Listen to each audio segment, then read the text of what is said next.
Le yoga existe depuis la nuit des temps. Il prend naissance dans une société sans écriture. Le yoga est donc transmis oralement, il est psalmodié en soi. Il y a d'ailleurs un lien étroit entre le yoga et le chant. Il a été donné par ceux appelés les rishis, les sages, les voyants dans la langue du sanskrit, une des plus anciennes langues du monde. Il existe 3 types de yoga. La bhakti yoga, bhakti qui signifie amour en sanskrit, c'est le yoga de la dévotion. Il y a ensuite le raja yoga, le yoga du mental, cette science du mental. Précisons que les pratiquants du raja yoga sont aussi des dévots. Et il y a aussi le karma yoga, qui comprend notamment le hatha yoga, que tout le monde connaît et qui concerne le corps physique, ainsi que le laya yoga, qui est le yoga des centres, le yoga des chakras. Alors que le yoga de l'Inde n'était pas encore venu en son pays, le Bouddha, qui signifie l'éveillé, pratiquait une forme de yoga.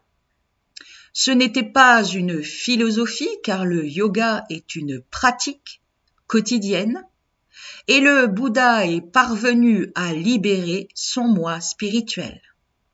Certains l'appellent le Purusha, mot qui signifie en sanskrit l'habitant du corps ou encore l'observateur, observateur de Prakriti, le monde manifesté. Une autre traduction du mot Purusha est le terme serviteur. Le Purusha est au service du monde et se manifeste en vue de la libération des hommes. Le Bouddha, depuis son éveil à 35 ans jusqu'à sa mort à 80 ans, a enseigné le yoga au monde. Dans la Bhagavad Gita, le disciple Arjuna s'adresse à Krishna en l'appelant ô suprême Purusha et lui demande de lui dévoiler sa face divine.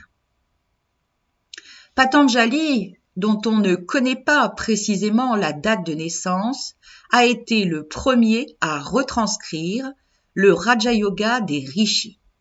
Son ouvrage est communément appelé les Yoga Sutras de Patanjali. Le manuscrit est constitué de 195 sutras, de courtes phrases et comporte 4 chapitres. Sutra signifiant fil, on peut imaginer que ce texte ressemble à un fil conducteur. Nous voyons ici le 2e sutra des Yoga Sutras de Patanjali qui renferme en lui-même toute la quintessence du Raja Yoga. Il dit ceci, Yoga Chitta Vritti Nirodha, et qui signifie le yoga, c'est l'arrêt des mouvements de la pensée. Avant de nous pencher sur la signification de ce sutra, une précision fondamentale. L'arrêt des mouvements de la pensée n'est pas le vide mental.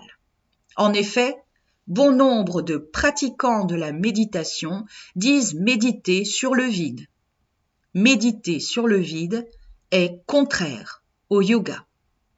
Alors, qu'est-ce que l'arrêt des mouvements de la chitta et qu'est-ce que les vrittis?